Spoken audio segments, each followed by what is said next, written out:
Hello, and welcome to the Podcast Podcast, where we answer your questions about personal injury cases. I am your host, Rusty Messer with Big River Trial Attorneys, coming to you today in my office in Baton Rouge, Louisiana. We're joined today by Maria, our client support specialist.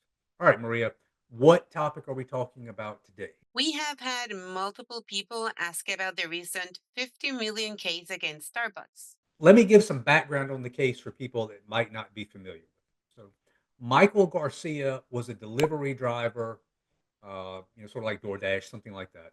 And he was making a pickup at a Starbucks in California. So a Starbucks employee handed him some drinks through the drive-through window. And so the drinks were in a carrier, and the employee put the drinks in the carrier, assembled them or whatever.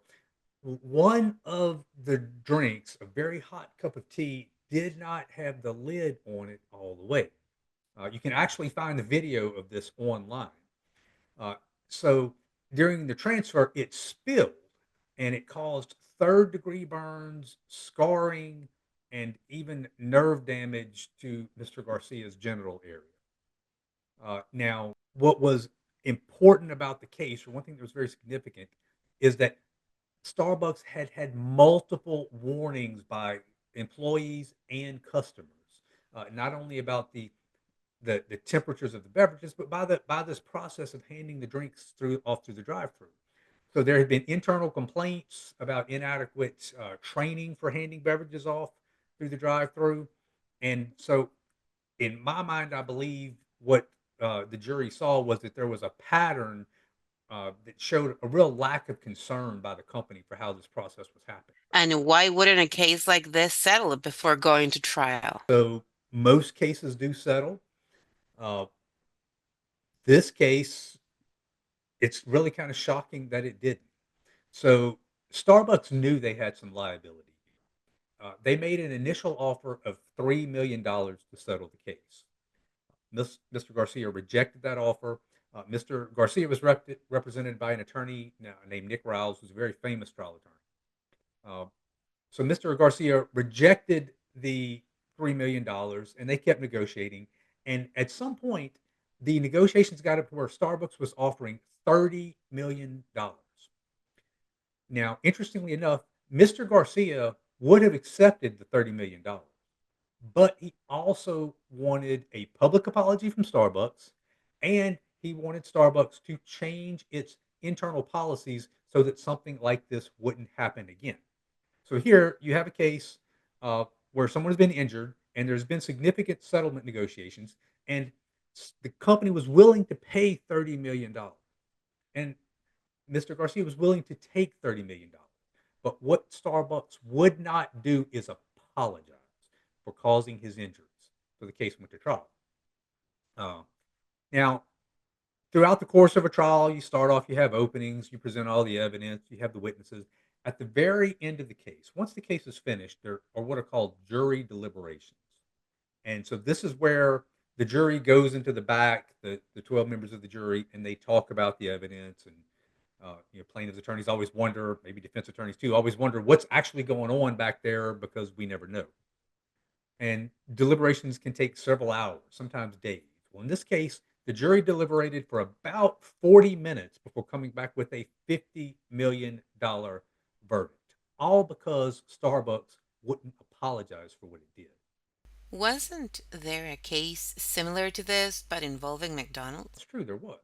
So this was back in 1994.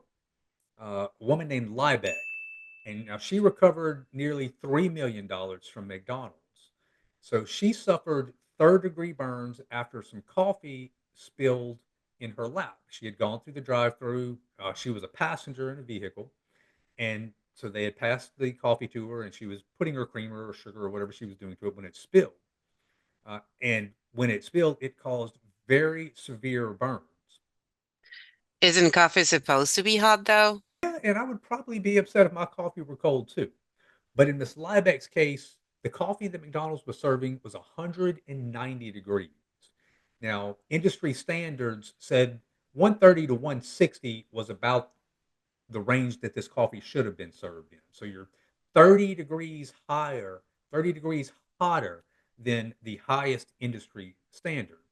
So when this coffee spilled in her lap, she suffered third-degree burns. She spent 8 days in the hospital, and she had an additional 2 years of follow-up treatment. But also, just like in the Starbucks case, there had been numerous warnings that McDonald's ignored. So McDonald's had received 700 prior complaints about the temperature of the coffee, but it refused to make any changes. Now, in that case, there were settlement negotiations as well. Miss Liebeck offered to settle the case for $20,000. That was just the cost of her medical. McDonald's, refusing to admit that it did anything wrong, never offered her more than $800. So when this case went back to deliberation, the jury came back with her medical bills, something for her pain and suffering, and another $2.7 million in punitive damage. And the punitive damages were later reduced by an appellate court to 480,000. But that's still a lot more than what Ms. Liebeck was willing to take initially. Can you explain what punitive damages are? Yeah. So in both of these cases, there were three types of damages that the plaintiff recovered.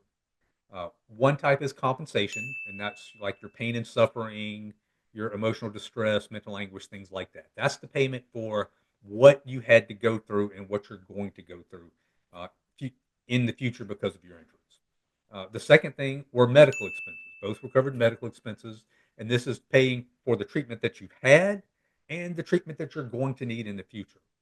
But in both of these cases involved the punitive damages aspect, and punitive damages are punishment damages. It's a way that a jury tells the company that, hey, you just did something wrong and you need to pay. So in both of the cases, the largest part of the verdicts were over punitive damages. Now, not every state allows for recovery of punitive damages. Remember, this was in California. In Louisiana, punitive damages are only available in very limited circumstances. So here in Louisiana, they're very hard to get, and in Texas, they can be pretty hard to get as well. A little bit easier to get over there. Uh, Maria, I think the key takeaway in both of these cases is accountability. In both of these cases, you saw a common practice by the company ignoring the industry standards, ignoring complaints by its own employees, ignoring complaints by customers, and just deciding that they were going to do what they want to do, regardless of whether or not anyone got it. So that was a great topic. There has been a lot of buzz over that. You know, a lot of times when these cases come up, people will say, "Oh, but that's a frivolous lawsuit." And yeah, it may seem frivolous, but that's because it didn't happen to you. If it happened to you and you had to spend 2 years in the hospital and suffer major life-altering damage, people would tend to think that's not quite as frivolous. All right.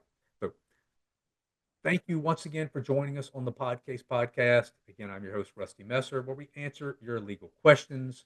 I've really enjoyed talking about this. If you enjoyed it, if you found it informative, if you found it educational, make sure to like and subscribe and join us next time here on the podcast.